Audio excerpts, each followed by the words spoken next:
Bonjour, bienvenue à l'émission Introspection. Dans quelques instants, je vais recevoir Marwan Laoud, brillant polytechnicien qui a officié à la DGA, aux plus hautes fonctions du groupe Airbus et qui désormais est banquier d'affaires. Nous nous apprêtons à avoir une entrevue extrêmement riche et passionnante. À tout de suite. Marwan Laoud, bonjour. Bonjour. Très heureuse de vous accueillir aujourd'hui. Vous avez une carrière absolument sensationnelle. On va en parler. On va surtout insister aussi sur l'homme que vous êtes, le père, l'époux, ce qui vous a conduit à prendre cette directive professionnelle. Donc commençons par Marwan, le petit garçon. D'abord, je suis très heureux d'être avec vous pour évoquer finalement toutes les facettes de ma vie professionnelle et puis un peu ma vie personnelle. Le petit garçon, je suis né il y a 58 ans à Beyrouth, donc très loin de là où je suis aujourd'hui. Dans une famille, je suis l'aîné de mes frères et sœurs, nous sommes 5. Mes parents étaient tout jeunes mariés, ma maman est toute jeune, on a 20 ans d'écart. Donc c'est une bonne copine aujourd'hui. J'ai grandi dans cette famille ballottée par les affectations successives de mon père qui était militaire libanais, donc officier dans l'armée libanaise, entre l'Est du pays, une première affectation en France qui a eu toute son importance dans la fabrication de l'homme. Petit garçon de 8 ans qui arrive à Bourges. À quel âge? À 8 ans. À 8 ans. À 8 ans. Découverte de la France, découverte non pas de la culture française, parce qu'au Liban, vous le savez sans doute, la culture française est présente dès l'enfance, à l'école maternelle. On fait les cours en français le matin et en arabe l'après-midi. Donc il y a une empreinte française. Il y a toujours un peu moins, mais il y avait une empreinte française très forte.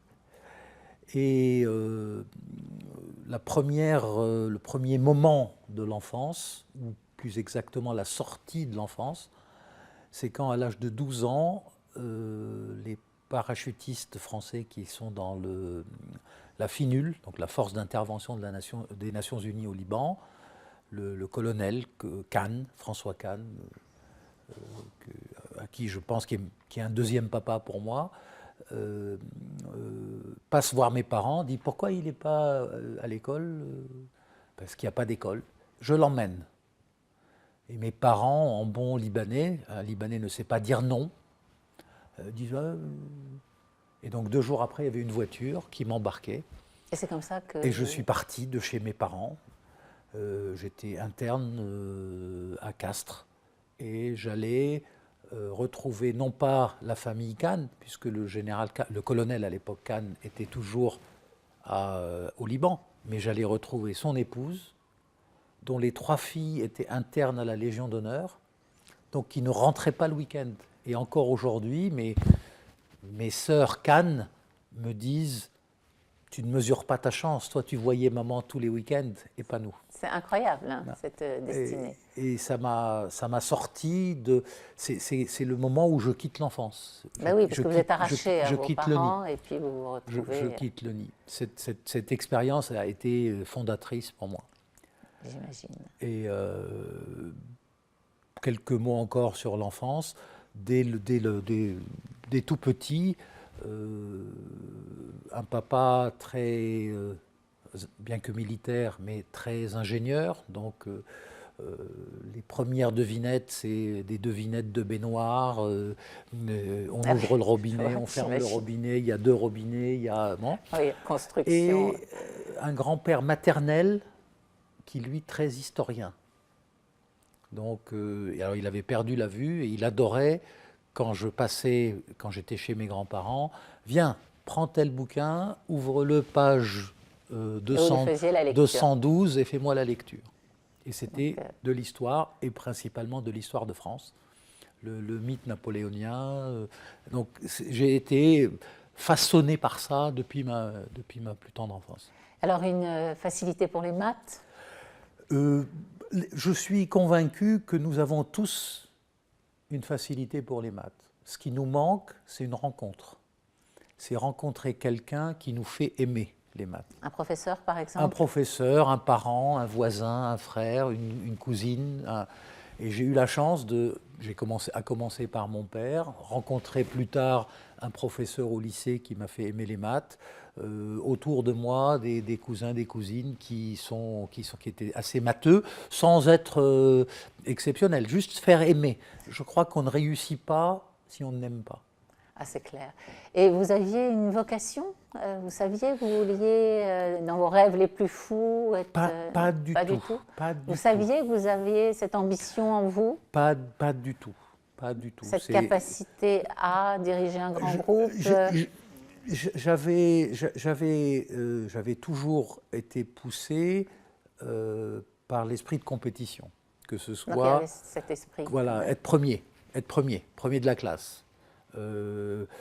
J'étais physiquement assez faible quand j'étais petit. Je suis, il y a longtemps, je suis né grand prématuré. Donc je suis resté longtemps entre la vie et la mort, enfin, longtemps.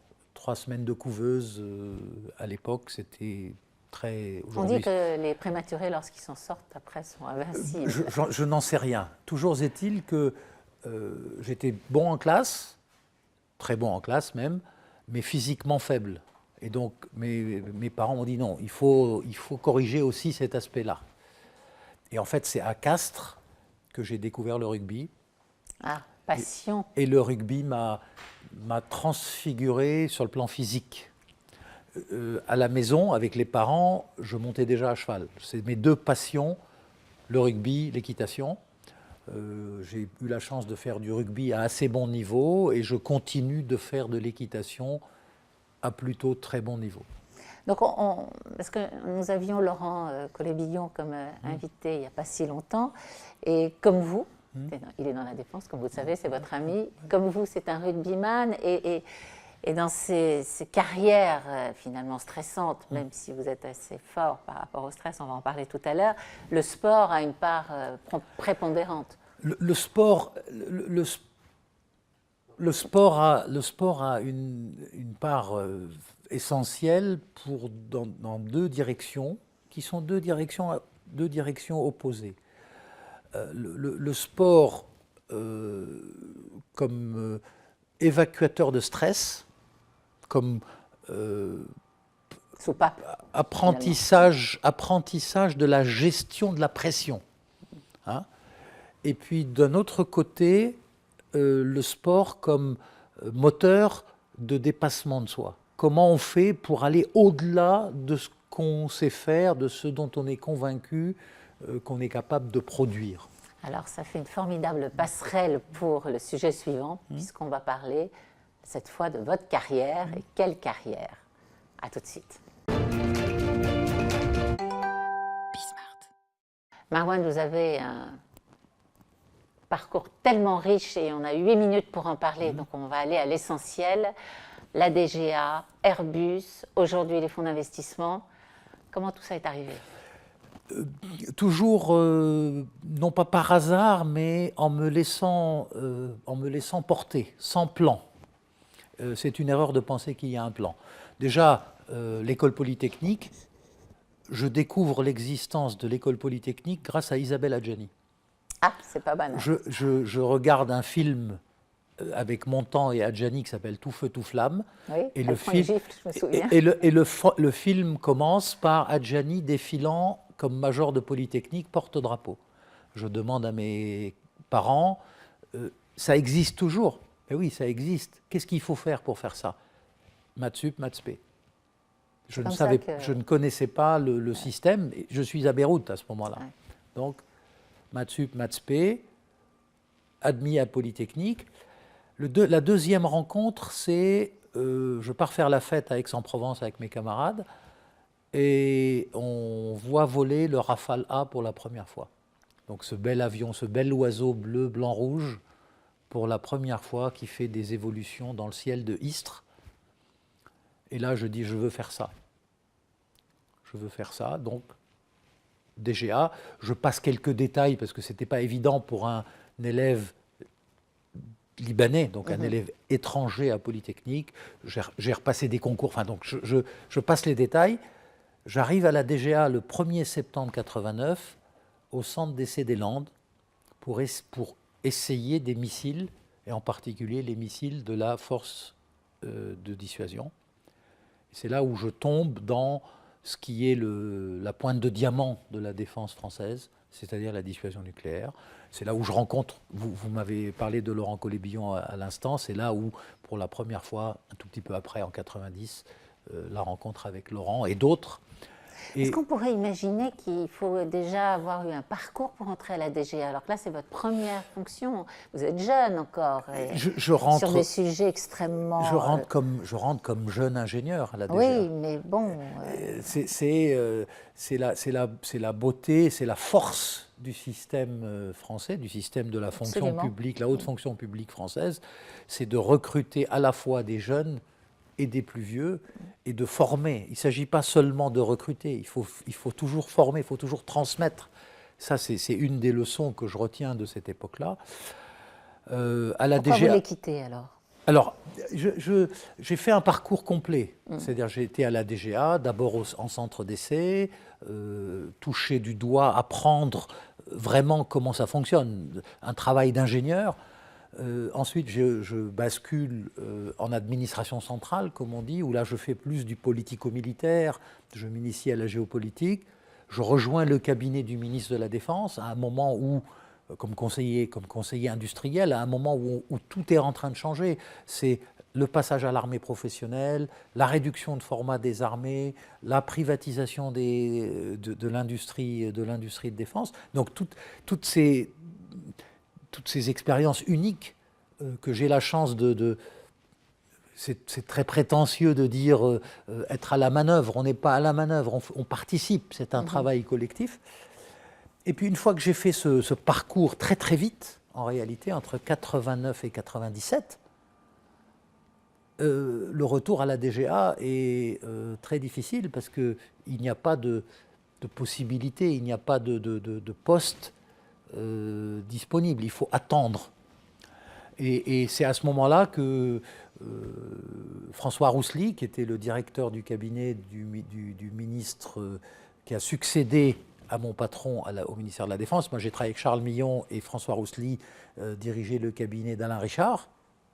C'est François Roussely qui me dit peut-être qu'il faut que tu regardes à l'extérieur, peut-être qu'il faut que tu te mettes en relation avec le patron de l'aérospatiale, donc la Société nationale industrielle aérospatiale, entreprise publique à 100%, qui faisait des très belles choses, mais qui avait besoin de modernisation. Et c'est comme ça que j'arrive à l'aérospatiale. Et là, une fois de plus, j'ai la chance de tomber sur une série de mouvements magnifiques. La chance et du talent, peut-être. Vous êtes modeste. Les gens talentueux ont de la chance. C'est très important, très important d'aller chercher sa chance. Avec Yves Michaud, qui était le PDG de l'aérospatiale, avec François Hauck, qui en était le directeur financier, on cherche, on négocie, on discute. Et ce qui était totalement improbable, puisque c'était les frères ennemis, on propose à Lagardère de fusionner Aérospatiale et Matra. Et là, je rencontre des gens encore plus formidables. Philippe Camus, qui est un mentor en business pour moi, Jean-Louis Gergorin, Jean-Paul Guth, Jean-Luc Lagardère, évidemment, grand monsieur. Et là, c'est le toboggan. On fait la fusion aérospatiale Matra. Dans la foulée, on fait la fusion avec DASA. Tout ça en combien de temps en moins de 2 ans. En moins de 2 ans pour En moins de 2 ans. On rachète CASA en Espagne, on crée la société Airbus, on crée la société MBDA, on crée la société Astrium. Enfin, c'est une période unique. C'est une période Et alors, unique. sans modestie, Ouais. À quoi vous attribuez votre ascension et vos succès? Aux rencontres. Qui vous ont stimulé, qui vous ont donné votre chance? Voilà, j'ai toujours rencontré des gens qui ont cru en moi, qui m'ont montré la voie, qui ont déblayé et qui m'ont dit avance. C'est le rugby. C'est le rugby. Au rugby, vous êtes bon. C'est intéressant ce parallèle. Vous êtes bon parce que vous avez des talents techniques individuels. Vous avez les skills. Je ne dis pas que je n'ai aucun talent. Non, j'ai travaillé là-dessus. Mais c'est collectif. Hein, quand vous avez un bon déblayage dans une mêlée, vous ramassez le ballon. Quand vous faites une bonne passe, votre ailier marque. Quand on vous fait une bonne passe, vous marquez. Vous avez fait la même chose pour la génération? C'est la seule ambition qui me reste, c'est de transmettre aujourd'hui. C'est de faire en sorte que dans 10 ans, j'ai 15 ans de moins que Philippe Camus, je parle beaucoup de Philippe Camus, j'ai 15 ans de moins que Philippe Camus. Dans 15 ans, j'espère que quelqu'un dira j'ai rencontré Marouane Laoud, c'est ce qui a fait ma carrière. Merci de clore cette séquence sur cette belle phrase. À tout de suite. Marouane, vous avez donc quitté le secteur industriel de la défense pour vous retrouver dans les fonds d'investissement. Vous êtes banquier d'affaires. Comment s'est passé ce virage à 180 degrés? J'ai toujours choisi de partir du jour au lendemain et sans regarder derrière. En 2017, voyant que j'avais fini le voyage Airbus,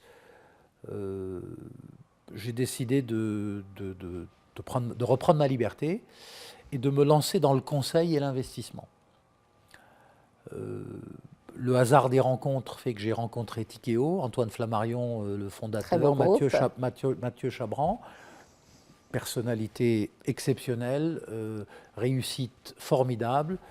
Et j'ai fait un très beau bout de chemin avec eux, puisqu'on a développé l'activité aéronautique chez eux, l'investissement dans l'aéronautique, l'investissement dans la cybersécurité. Donc vous voyez que l'aéronautique et la défense ne sont jamais très loin. Effectivement, il y a un fil conducteur. Et depuis le 1er janvier de cette année, j'ai pris un peu de recul par rapport à l'investissement. Je continue de conseiller les équipes de Tikeo, mais je me suis associé à Jean-Marie Messier, qui est un ami de longue date, du siècle dernier, pour faire du conseil. Cette envie de transmettre en réalité, cette envie qui réapparaît. Voilà, cette envie de transmettre. Et c'est un cheminement inverse de ce qu'on fait d'habitude. D'habitude, on fait banque d'affaires, investissement, industrie. Moi, j'ai fait les choses un peu dans le désordre. Voilà. Alors, il n'y a pas beaucoup de femmes dans le secteur de la défense, il n'y a pas assez de femmes ingénieurs comme on le sait, il n'y en a pas beaucoup non plus dans la finance. Comment vous analysez ça déjà et quels conseils pour être pratico-pratiques vous pourriez donner aux femmes qui nous écoutent pour aller vers ces secteurs-là où elles sont attendues? En ce qui me concerne, sachant que nous nous rencontrions aujourd'hui, j'ai fait mon introspection ou ma rétrospection pour voir combien j'ai eu de femmes dans mes collaborateurs directs. Et sans faire exprès, j'ai à peu près la parité. C'est 52-48. J'ai plutôt 52% d'hommes et 48% de femmes. Surtout dans les donc c'est possible. Bien sûr que c'est possible. Donc c'est possible. Il y a deux sujets. Il y a un stéréotype culturel occidental, un stéréotype des sociétés développées en général, parce que vous retrouvez la même chose aux États-Unis, vous retrouvez la même chose en Europe de l'Ouest, vous retrouvez la même chose au Japon. Bon. Il y a des métiers, c'est pas pour les femmes.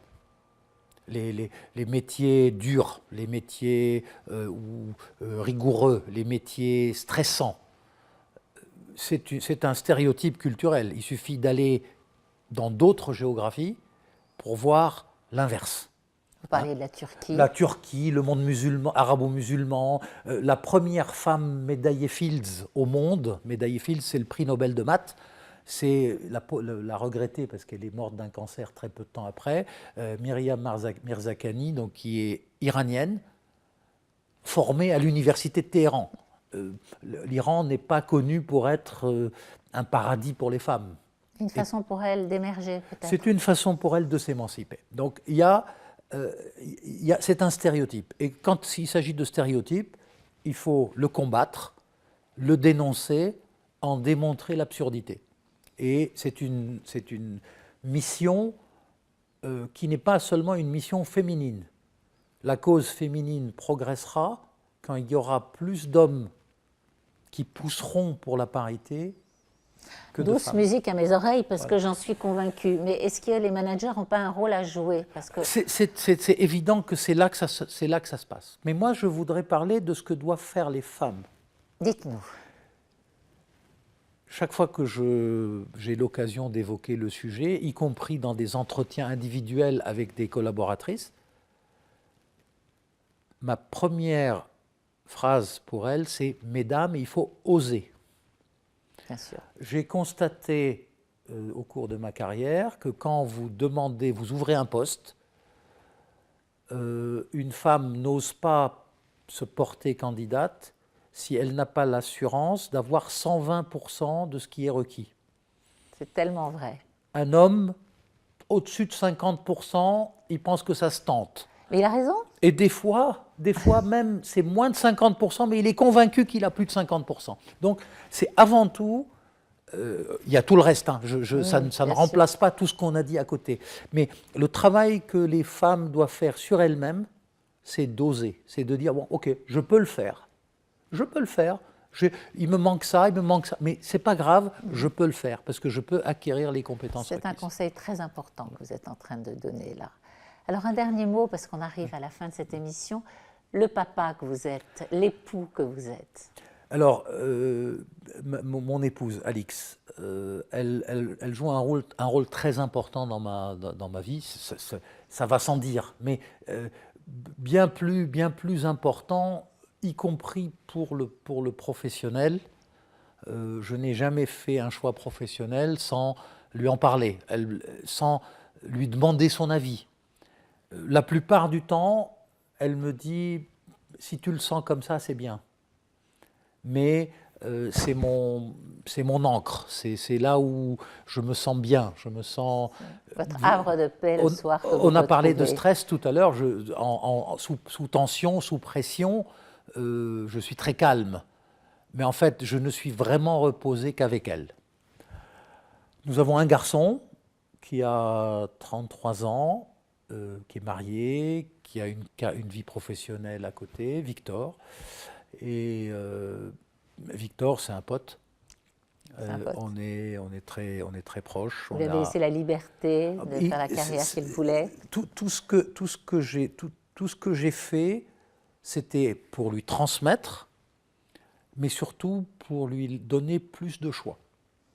Vous êtes certainement mon père, ce héros, pour ce jeune homme qui a eu la chance de vous avoir pour papa, avec une exemplarité. On est très, très copains, très proches. On fait plein de choses ensemble, on s'envoie des blagues, on joue aux échecs.